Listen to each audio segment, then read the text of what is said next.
Mardi le 21, bienvenue en prenant votre café. Je déteste les journées de congé.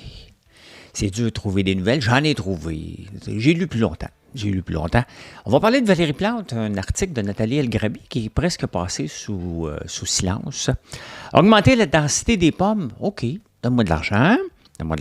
La loi 57 qui est supposée protéger les élus contre le harcèlement. On a consulté tout le monde, sauf, on va vous le dire, c'est pour ça que vous êtes là. L'obésité de l'État, est-ce que c'est de notre faute? Apocalypse dans le centre-ville. Quoi d'autre, je vais vous parler? Les tarifs de 100% de Biden sont contre l'Organisation mondiale du commerce. Est-ce que le Canada va suivre? Le Brexit, qu'est-ce qui se passe? Je vais vous en parler dans le cadre d'un futur référendum. Qu'est-ce qui va se passer? Parce que Paul Saint-Pierre Plamondon nous présente ça comme qu'il n'y aura pas de problème, qu'il y a juste des opportunités. Hein? Ça ne marche pas comme ça. Locataire à vie et finalement, un site pour les sandwichs. Et vous savez quel sandwich que j'ai retrouvé sur ce site-là? Qu'est-ce que j'aime comme sandwich? Vous allez le savoir dans pas grand temps.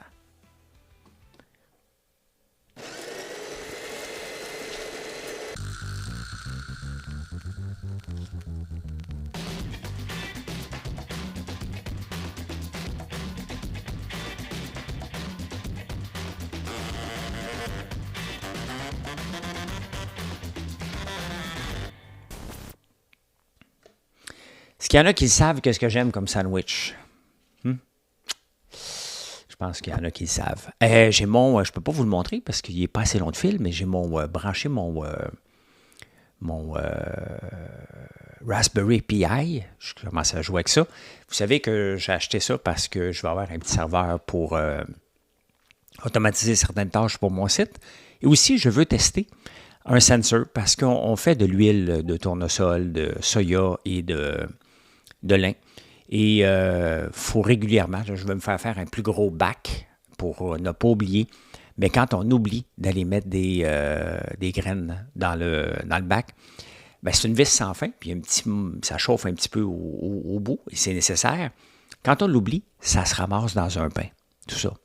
Donc, ce que je veux faire, c'est d'avoir un sensor qui va avertir qu'on approche la fin et que c'est le temps d'aller mettre d'autres grains pour ne pas éviter, parce qu'à chaque fois que ça se pogne d'un pain, c'est des coups de marteau, puis c'est vraiment dur à défaire, ça devient dur.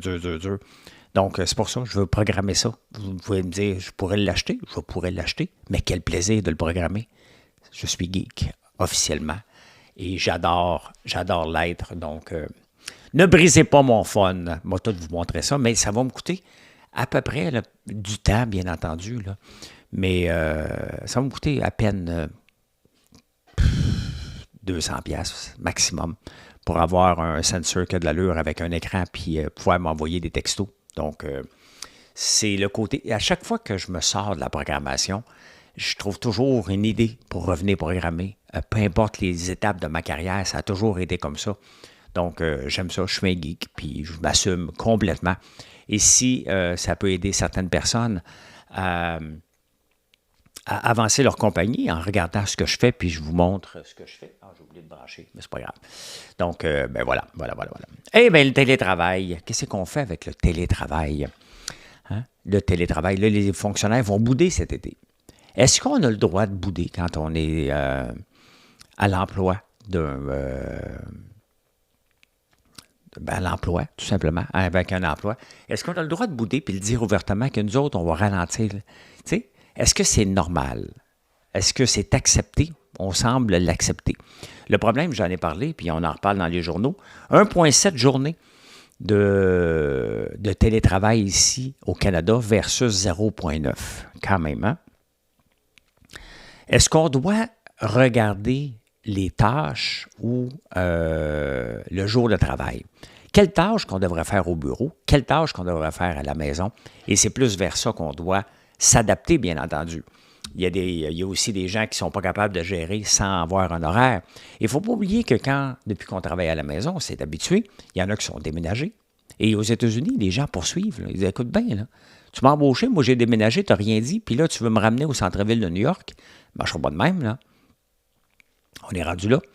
Mais en même temps, y a-t-il des tâches qu'on peut dire, ça, là, ça se fait à la maison, on ne vient même pas, puis ça se fait ici.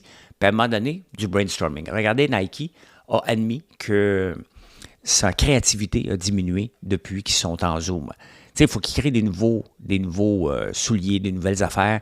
Ça se fait en groupe, en brainstorm, même si je déteste les brainstorms. Mais chacun travaille dans son coin. C'est pas aussi efficace que si les gens reviennent à un seul endroit, puis ils créent ensemble, puis ils vont se montrer une demi-heure après. Là, créer un Zoom, envoyer une photo, c'est peut-être plus compliqué, mais la productivité n'est pas là, tout simplement. Et l'autre problème avec le télétravail, et je l'ai vécu parce qu'on a déjà eu des gens en télétravail, et on finit par ne pas s'en occuper. On dit, OK, il faudrait que je l'appelle tantôt. Les nouveaux sont laissés un petit peu plus à eux autres mêmes. Hein? C'est la réalité. Et même dans les micro-entreprises comme la nôtre, c'est arrivé quand on avait des gens de marketing. Ils n'étaient pas bons en plus. C'était juste bon de mettre bien de la pub. Bien de la pub. Là, ça fait 2 semaines que je mets une petite pub sur Google, que je suis en train d'analyser. Cette semaine, je vais voir, maintenant qu'elle est perfectionnée, je vais tester cette semaine 2 jours où je vais mettre, là en ce moment, je mets 20 $ par jour.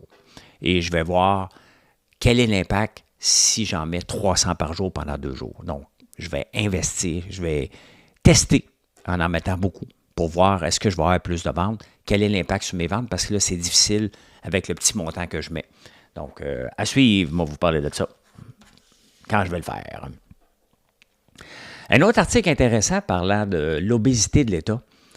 Un journaliste dit, écoute, c'est un peu de notre faute, les citoyens. Puis, il a malheureusement raison.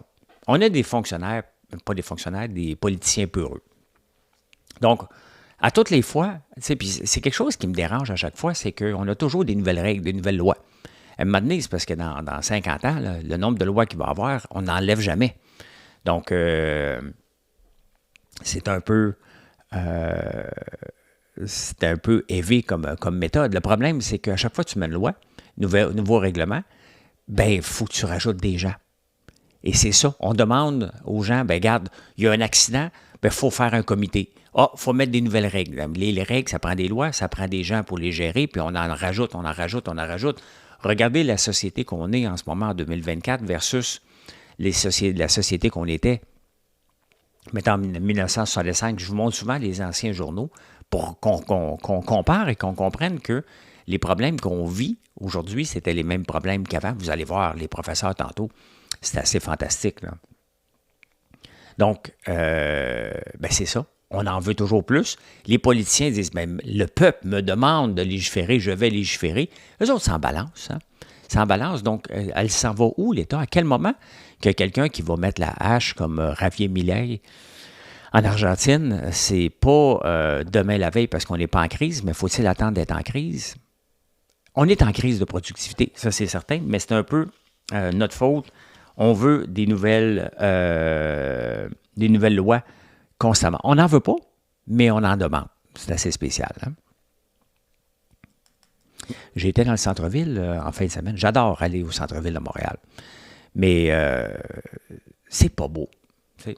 Il y a une partie, tu sais, la rue Sainte-Catherine, là, on peut la diviser en certains secteurs. Il y a le secteur du village, qui a déjà été hot, festif. Là, c'est des sans-abri, c'est délabré. Après ça, tu as un grand bout qui est plate, qui est dangereux même. Tu arrives après ça à Place des Arts, oups, la vie reprend. En même temps, la place des spectacles, c'est quand même inacceptable qu'il n'y a pas de fête continuelle là. C'est une place des spectacles, donc que cet endroit-là soit vide en ce moment, me désole un peu. Il n'y a pas Festival des tulipes, il n'y a pas des festivals des fleurs.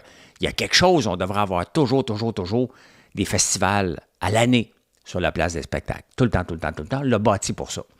Donc, c'est pas juste de juin. En ce moment, il pourrait y avoir quelque chose, c'est juste l'asphalte LED qui est là. Il pourrait y avoir des bancs, il pourrait y avoir des petites cantines. Bref, il y a quelque chose à faire supplémentaire. T'arrives dans ce coin-là, c'est quand même beau. La rue est belle, elle est piétonne, c'est le fun de se promener. Il y a beaucoup de monde. Après ça, tu arrives au coin de Peel, McGill. Et là, tu rentres, apocalypse. Tout est démoli. C'est pas beau, c'est pas propre, c'est plein de mendiants. Le monde fume du pot à tour de bras, partout. Montréal sent la moufette. Montréal sent la moufette. Tu sais, à un moment donné, le fumage de pot en public, je veux bien croire que c'est légal, mais on empêche de boire de la bière un peu partout. Devrait-on légiférer contre le pot en public? Sincèrement, ça ne me dérange pas que les gens fument du pot, là. Mais ça pue en tabarnouche. Parce qu'on doit endurer ça. Hein? Dans une place qui est tout délabrée, là, le Grand Prix s'en vient, oubliez ça. Là, les images de Montréal, ça va être Montréal éventré. Et comment se fait-il qu'on décide de saccager le centre-ville de Montréal? C'est bien correct, il faut rénover. Là. Il n'y a rien contre ça, puis on va l'améliorer. Mais comment ça se fait qu'il n'y a pas des équipes qui travaillent 24 heures par jour? Quand tu ouvres une place stratégique comme ça, c'est pas comme si tu ouvres la rue Louvain à Ville-Saint-Laurent. Là. Pas la même chose, pantoute. Tu es dans le centre-ville, tu es dans la carte de visite. Ainsi va le centre-ville, ainsi va le tourisme. Hein? On s'imagine dessus New York complètement éventré, Londres, les Champs-Élysées. On ne peut pas laisser ça éventrer tout le temps. Bien, Montréal, ça a l'air que oui. Hein? Ça a l'air que oui.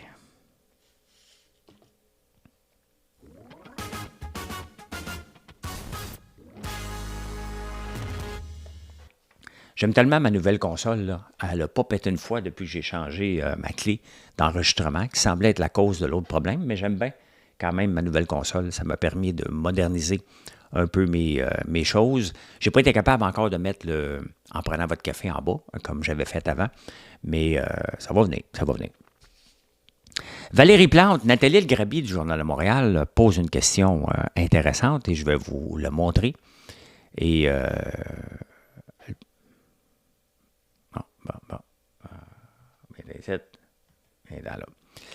Valérie Plante, regardez la question de Valérie. Connaissez-vous réellement Valérie Plante?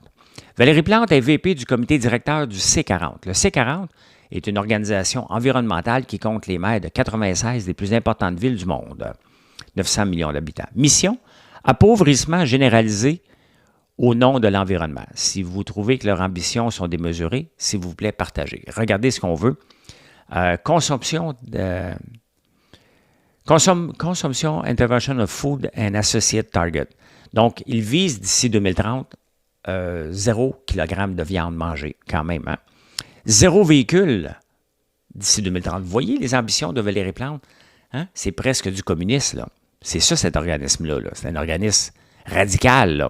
Aviation, vous avez le droit à un seul voyage par année. Et vous avez le droit à trois nouveaux items de linge par année. Ça, c'est Valérie Plante qui est membre de ce comité-là. Donc, elle ne veut pas que vous mangez de la viande. Elle ne veut pas que tu aies un auto. D'ici 2030, tu ne manges pas de viande, tu n'as pas d'auto. Tu t'achètes juste, tu fais un vol par année et tu as juste le droit d'acheter 3 items de linge par année. C'est notre mairesse. C'est notre mairesse. C'est fantastique, hein? Je lisais le journaux il y a plusieurs fois, puis je ne vous en ai pas parlé, des pommiers en Angleterre, parce qu'ils disent on n'a pas voyons, je cherche donc bien mes mots, l'autosuffisance, la souveraineté alimentaire sur les pommes. Il disait qu'il faut planter plus de pommiers parce qu'on en achète trop à l'extérieur. J'arrive aujourd'hui, en lisant les journaux, Montréal, Québec, la même chose. On achète une pomme sur 2, vient de l'extérieur, il faut augmenter nos pommiers. Et il faut changer les grands pommiers. Maintenant, il faut les faire en rangée. Donc, il faut moderniser. Je viens de me planter 30 pommiers, mais des gros pommiers. Pas rendu là. Donc, un peu faire comme les vignes, hein, des pommiers en rangée et qui va être plus productif. Donc, tu lis ça, tu dis, écoute, il y a une opportunité. Qu'est-ce qu'on fait comme entrepreneur? On saisit l'opportunité et on dit, regarde, je vais remplacer tranquillement les pommiers que j'ai, qui sont un petit peu plus vieux, et je vais faire les nouvelles techniques connues d'aujourd'hui pour être plus productif. Ça, c'est l'entrepreneur. Dans n'importe quel domaine, se moderniser, un peu comme en techno, tu te modernises avec l'intelligence artificielle. C'est mal connaître nos agriculteurs, ce sont ensemble, les pommiers, les producteurs de pommes, puis on dit, on va demander de l'argent au gouvernement. C'est pas de notre faute s'il faut se moderniser, nous autres. Les techniques ont changé, on ne s'est pas adapté, donne-nous 30 millions. Moi, quand je lis ça, je fais des tests avec les pommiers. Je lis ça, puis je me dis, regardons ça, il y a une opportunité. Un peu comme l'ail. Le miel, C'est toutes des opportunités, on en importe beaucoup. Donc, ce sont des opportunités. Fait que moi, je regarde ça et je me dis, ben, écoute, on va me lancer là-dedans. Il y a un marché, mais pas les producteurs. Eux autres, ils disent, non, non, non, non, faut que tu nous donnes l'argent pour qu'on se modernise. Ça va pas bien, l'agriculture, quand on pense comme ça. Ça va vraiment pas bien. Et la loi 57 qui est contre l'harcèlement des élus, hein? Est en train d'être passée dans des différents comités. On invite tout le monde, des anciens politiciens, des anciens maires, des maires actuels, des politiciens actuels. Et la plupart s'en vont tous dans la même direction. Oui, les gens sont méchants avec moi. Mais on oublie d'inviter quelqu'un qui est important. Ceux qui critiquent, les maires. À quel moment que c'est de la critique, à quel moment c'est constructif, à quel moment ça fait partie du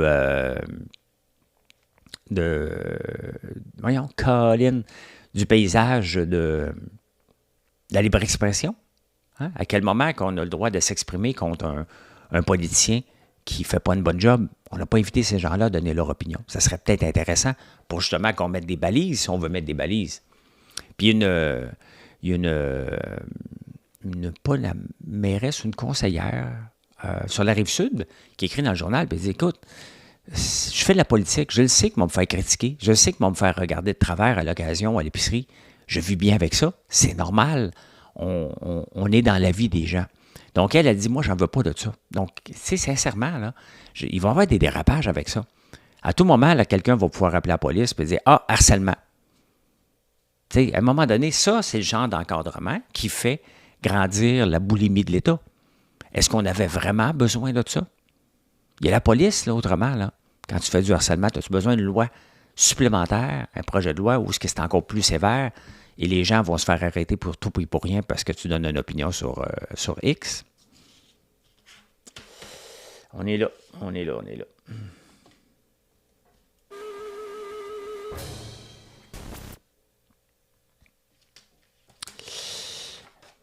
Je vous emmène le 21 mai 1969. 21 mai 1969. 21 mai 1969. On a encore une inflation. Il est président de la nouvelle commission des prix. Il y avait ça à Ottawa. Ouais. L'augmentation constante des prix et l'inflation galopante, c'est fini. C'est en 1969. Mais ça se passe pas comme ça. Hein? Ce qui est intéressant aussi dans cette page-là, l'offre de Philip Morris aux brasseries est faite. Je ne me souviens pas c'était qui les brasseurs canadiens, brasseries canadiennes limitées. Mais Philip Morris avait fait une offre pour les acheter. Je vous amène, ce qui m'intéressait le plus le 21 mai 1969, c'est la page couverture. On va dérouler. Le conflit des enseignants. Obstination aux stratégies. On est en 1969. Je pense que à toutes les fois que j'ouvre les journaux, il y a presque pas une fois qu'il n'y a pas un conflit avec les enseignants. Donc, j'ai 56 ans. Je suis né en 1967, on est en 1969. Ils sont en conflit. Comment voulez-vous qu'une profession attire des gens alors qu'on est constamment en conflit?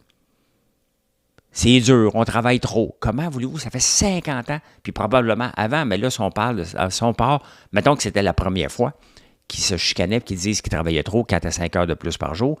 Comment est-ce possible qu'on va attirer des gens dans une façon de faire comme ça? Les syndicats n'ont pas changé leur façon de faire depuis plus de 50 ans. Ramène la même chose. C'est difficile, il faut être mieux payé. C'est difficile. Il n'y a jamais rien de constructif par rapport au métier d'infirmière, au métier d'enseignant. Demandez-vous pas pourquoi que ces deux métiers-là, on a des pénuries. Ce n'est pas la faute au gouvernement, c'est la faute aux syndicats qui ne met pas ce beau.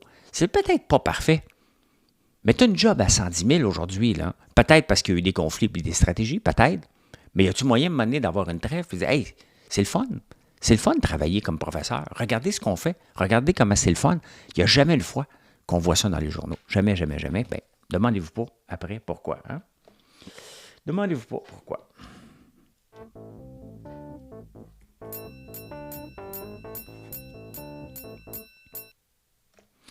Ben, écoutez, c'est pas aujourd'hui qu'NVIDIA va annoncer ses chiffres. J'ai hâte de voir quand est-ce. Ben, c'est mercredi soir, donc soyons patients. Soyons patients. On a hâte de voir comment ça va se dérouler, tout ça. Vous savez que Biden vient de mettre une redevance, une taxe de 100% sur les autos chinoises. Et est-ce que le Canada va faire la même chose? Regardez ce graphique-là. Que je vous montre, ceux qui ne le voient pas. Je vais vous le décrire. N'oubliez pas que si vous êtes sur YouTube en ce moment, puis vous ne voyez pas l'image, c'est parce que vous regardez la version podcast, la version audio que je mets sur toutes les plateformes, que je mets aussi maintenant sur YouTube Music. Donc, des fois, vous n'avez pas l'image, mais c'est le même show. Donc, si vous ne voulez pas me voir la face, juste m'écouter en audio, bien, vous pouvez le faire. Les principaux exportateurs de voitures en 2022, bien, c'est l'Allemagne numéro 1. C'est sûr, avec Volkswagen, Audi, Porsche. Quoi d'autre? Pas mal ça. Le Japon, il ne faut pas se surprendre. Honda, Suzuki, Toyota. Exactement. Les États-Unis, quand même, qui traînent la patte, 57. Ils sont troisième. Après ça, la Corée du Sud, le Mexique, qui exporte, mais pas mal. Bien, regardez, la Chine commence à s'intégrer là-dedans, surtout par les véhicules véhicules électriques. Le Canada, Mexique et les États-Unis, on s'entend-tu que c'est un trio, hein? C'est toute la même chose. Il y a des constructeurs américains. Et le Canada n'a pas de constructeur officiel, purement canadien, là. C'est à Windsor, beaucoup des autos américaines qu'on fait au Canada, mais qu'on exporte probablement vers les États-Unis. Donc voilà, le Canada, les États-Unis, ce qu'ils veulent protéger, ben, c'est les autos américaines. Donc, est-ce que les États-Unis vont mettre de la pression sur le Mexique et le Canada pour faire la même chose?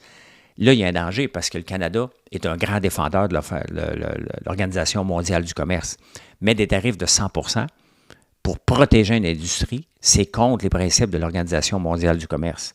Donc, est-ce que le Canada va oser défier un organisme lequel il fait partie pour satisfaire les États-Unis? Il va avoir beaucoup, beaucoup de pression pour ne pas le faire, pour empêcher l'invasion chinoise et avoir des autos à bon prix. Mais regardez, les trios ensemble, c'est 57, 30, et c'est à peu près l'équivalent de de toute l'Allemagne. Donc, c'est sûr qu'il va y avoir de la pression et c'est pas demain qu'on va voir des autos chinoises apparaître ici. Malgré que Tesla est chinois en passant. Ouais, c'est juste l'hypocrisie, là, parce que c'est un constructeur américain qui fait faire en Chine. Ça, c'est correct, mais pas chinois fait en Chine qui va vendre aux États-Unis. Ça ne marche pas. Ça marche pas.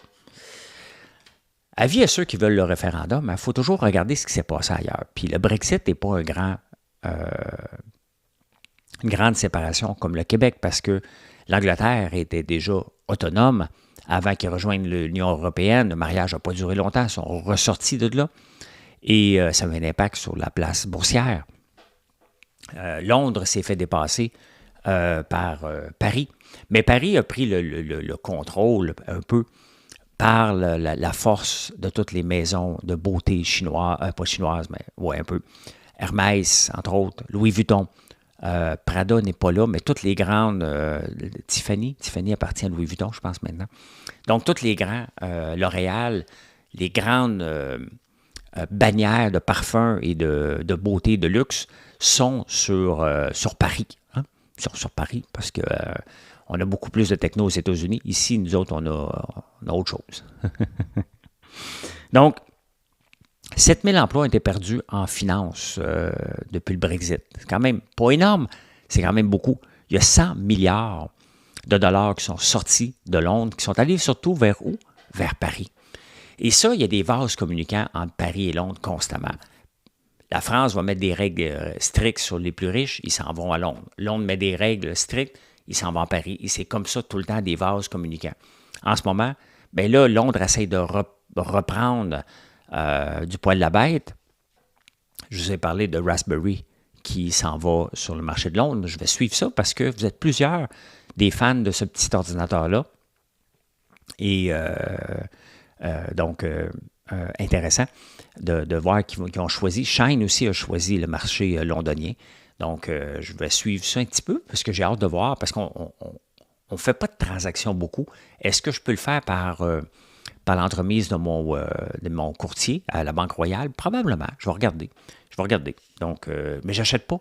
Je vous le dis, je suis toujours dans les longs termes maintenant, puis dans les fonds mutuels. Je ne veux plus me casser la tête à choisir un titre, même si je l'aime. Ce n'est pas parce que Ça faisait longtemps que je voulais avoir un petit Raspberry, que j'aime ce que je suis en train de patenter puis que j'ai le goût de patenter avec, que nécessairement, je vais devenir un actionnaire. Il y a une différence entre aimer le produit, puis je le disais souvent dans les dragons, j'aime ce que tu fais, je vais acheter le produit, mais je ne serai jamais actionnaire de toi, parce que c'est une nouvelle inscription à la bourse qui n'est pas faite encore. Mais comme toute nouvelle inscription, bien, ça fluctue beaucoup. Hein. Si on regarde Reddit, ça fait longtemps qu'on n'a pas regardé ça. On va aller voir Reddit qui sont arrivés à la bourse dernièrement. Qu'est-ce que ça dit? On va le retrouver ici. Le retrouver GameStop, qu'est-ce qu'il fait? Il descend. Reddit. Novo Nordisk, comment il va? Ça, c'est Reddit. Je suis capable de trouver Reddit. Ça, c'est Donut. Bon, on va trouver Reddit. Il est où?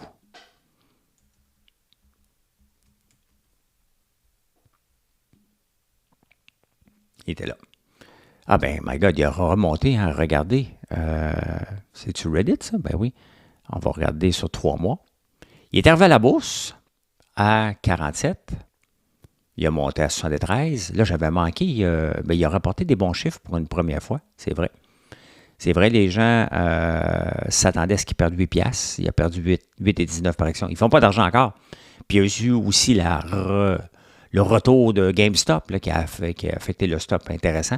Mais ça, c'est un des rares stocks qui a bougé, hein, qui revient. On va le surveiller. Ben, on le surveille. On ne se passe rien. On en parle. Hein? On en parle. Renting forever or house poor? Je vais le traduire en français. C'est un article du journal de Wall Street Journal. Il y a de plus en plus de gens qui vont être locataires à vie, comme Marilyn, ma blonde, qui ne veut rien savoir d'avoir une maison. Et c'est bien correct. Ou tu as aussi les personnes âgées qui vivent pauvrement dans une maison qui était supposée être leur fonds de retraite. Parce qu'à un moment donné, on ne veut pas quitter la maison. Donc, on est pognant entre les deux. Hein? Soit que tu n'as pas de maison, que tu es locataire à vie, c'est l'extrême, ou soit que tu es propriétaire à vie, mais tu es à vie. Donc, tu la gardes jusqu'à ta mort. Ta maison n'est pas entretenue. Ta maison, tu as moins d'argent à mettre dedans parce que tu es supposé de ton fonds de pension. L'affaire, c'est que tu ne peux pas vendre des actions de ta maison. Tu en vends au complet. Si tu t'en vends au complet, tu t'en vas en appartement, tu t'en vas dans un RPA, tu t'en vas dans un centre plus vieux. Donc, il y a les deux extrêmes en ce moment. Mais comment s'en sortir? Bien, c'est ce que je parle depuis plusieurs années, que la location n'est pas si tu es capable d'épargner. La maison, c'est que c'est une épargne forcée. Mais c'est une épargne forcée que tu n'auras jamais accès si tu veux mourir dans ta maison. C'est un héritage que tu es en train de donner. Ce n'est pas une épargne. Il ne faut pas l'oublier. Donc, c'est ça. C'est une épargne forcée que tu n'utiliseras pas. Donc, qu'est-ce qui est mieux si tu veux profiter à un moment donné? C'est bien mieux que tu loues et toutes les dépenses connexes, de taxes de bienvenue, de réparation, d'entretien de ta maison que tu ne fais pas et que tu forces un placement. Il faut que tu le fasses à chaque mois automatique comme si c'était une dette. Si tu le penses comme une dette et tu te mets un montant d'argent par mois, c'est sûr que tu vas être plus riche que si tu avais une maison et tu vas pouvoir l'utiliser à ta retraite. C'est ça. Hein? Ou à tout moment. Surtout que le CELI te permet jusqu'à 7 000 par année. C'est énorme, 7 000. Personne ne peut mettre ça presque. Ou presque pas personne ne peut mettre ça. Mais imaginez-vous que vous êtes capable de mettre 7 000 par année. Je vous montre souvent, parce que sinon, vous allez peut-être finir comme bien des gens, house poor. Donc, tu as une maison, mais tu es pauvre parce que tu ne peux pas vendre des parties. Je vous amène ici. Je l'ai toujours ouvert parce que j'aime toujours ça, le rappeler. Si, à partir de 25 ans, on prend un horizon de 40 ans, donc à partir de 25 ans, tu te mets l'équivalent pour remplir ton CELI. Là, on va assumer, pour les besoins de la cause, que tu es capable de mettre 7 000 par année, ce qui est énorme. Donc, 7 000 par année, c'est 550 par mois. À peu près, là. 500 par mois, c'est 6 000. Donc, vite fait, là, on met 550 par mois. Dans ton CELI. Oh, palais. Et je me base sur le S&P 500 des 40 dernières années en assumant que c'est peut-être possible qu'il va avoir le même rendement dans les 40 prochaines années. Donc, il n'y a rien de garanti, mais on va le faire. Donc, tu mets 550 par mois dans ton CELI, à la preuve de l'impôt, à l'abri de l'impôt. Là. Donc, à la fin, dans 40 ans, ça peut. 2014, excuse-moi, j'ai fait juste sur 10 ans. Il faut que je recule à 1984. Tu vas avoir à l'abri de l'impôt. Imaginez-vous, là. Imaginez-vous que c'est possible. Tu vas avoir à 65 ans, si tu en mets pendant 40 ans, 550 par mois. C'est énorme, là. Mais là, je parle du CELI. Si vous êtes capable de remplir votre CELI, vous avez 3,3 millions en dollars dans le temps, bien entendu. Hein?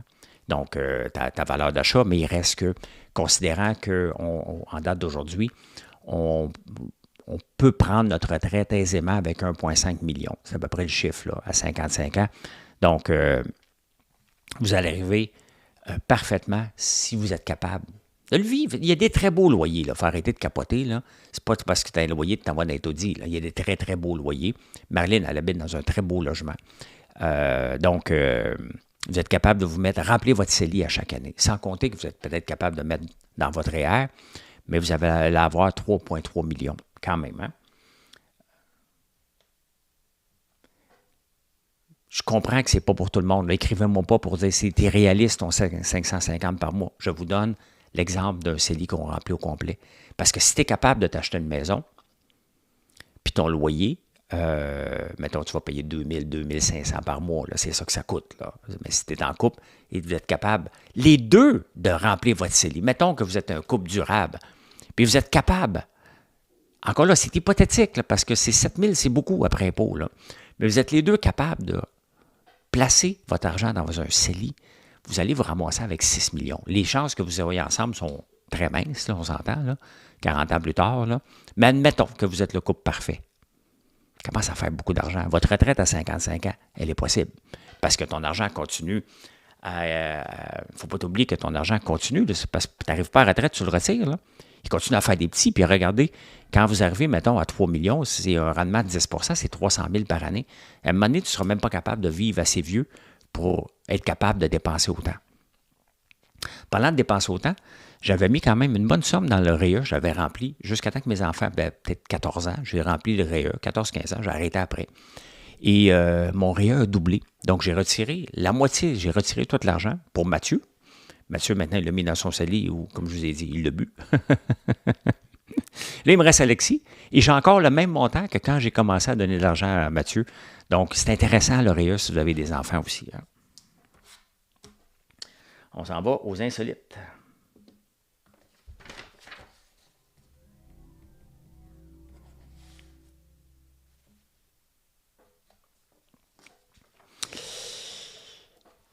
Hey, non, mais là, c'est intéressant, maudit. Là. Il faut que j'aille voir son compte un peu plus. Le gars fait l'histoire des sandwichs. Donc, c'est un compte Instagram qui s'appelle Sandwiches of History. Et il mange des sandwichs de tomato en 2022, Jamaica. Je suis tombé dessus parce qu'il mange un sandwich au cornichon ou au beurre d'arachide. Et quel est ma sandwich préférée? Cornichon et beurre d'arachide. Vous avez de l'air. Là, vous dites, hey, non, j'ai pas de munchies. Essayez ça. Ça prend une tranche de pain molle. Là. Vraiment, là, aucune calorie de bonne là-dedans, mais c'est bon dans la gueule. Là. Du beurre d'arachide, pas croquant, craft, là. Oublie le naturel. Là. Des cornichons bread and butter. Tu roules ça et c'est ton sandwich. Donc, je vais aller voir. Il s'appelle Sandwiches of History. Il y a 325 000 personnes qui le suivent sur Insta. Quand même, hein? Intéressant. Interesting. Alors, quel est l'exercice au gym le plus overrated selon un sondage? Ben, c'est le bench press. Hein? On parle tout le temps. Combien tu benches? Vous êtes fatiguant avec ça, d'ailleurs. Combien tu benches, François? De moins en moins. C'est à peu près ça. Je m'entraîne moins. Puis je vieillis. Donc, voilà. Et l'exercice le plus underrated qu'on devrait faire le plus souvent, les dips. Hey, ça fait mal. Tu sais, comme ça, là, tu te baisses avec les bras là, pour faire travailler tes triceps. Là. Tu sais, ça ici, là.